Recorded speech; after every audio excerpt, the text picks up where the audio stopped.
The biggest threat remains a storm surge, a surge that could be up to 9 feet. The flooding is at its worst at high tide, and that came here in St. Augustine several hours ago. We wanted you to see what it looked like then.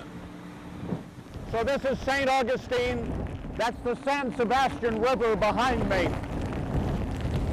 This is high tide, and the flood stage over high tide, the incoming water from the sea is about 3.5 feet. So you can see what that means to the people who live here. This entire neighborhood has now been flooded.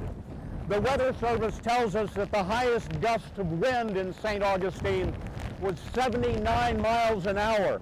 But clearly it is the flooding that's going to be the bigger problem for the people here. We have a team of correspondents covering the hurricane. First, we'll go to Manuel Bojorquez, also here in St. Augustine. Scott, the hardest hit areas we have seen are neighborhoods like this one, but flooding is not the only problem here. Trees and power lines are down throughout the city.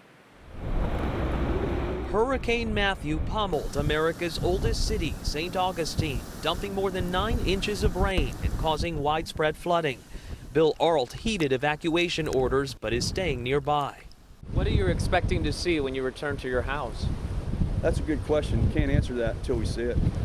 More than half of the city's 14,000 residents chose to stay, some of them now trapped in their homes and businesses by water. How many kids are in there? This man can be seen standing on the steps of the Casablanca Inn.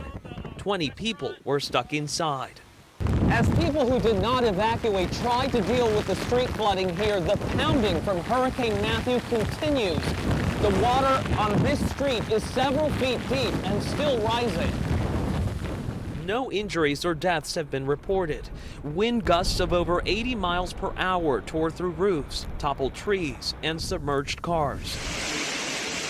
This cell phone video shows floodwater inside a local college. The college is now closed.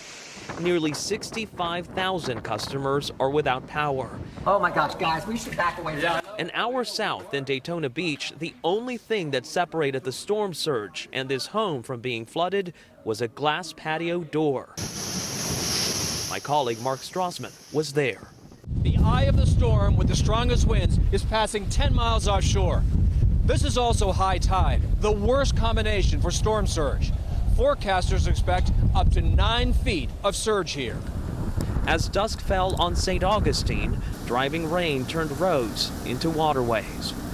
Here, things are expected to possibly get even worse. Scott, nearly half a foot of rain was expected to fall before Matthew moves on.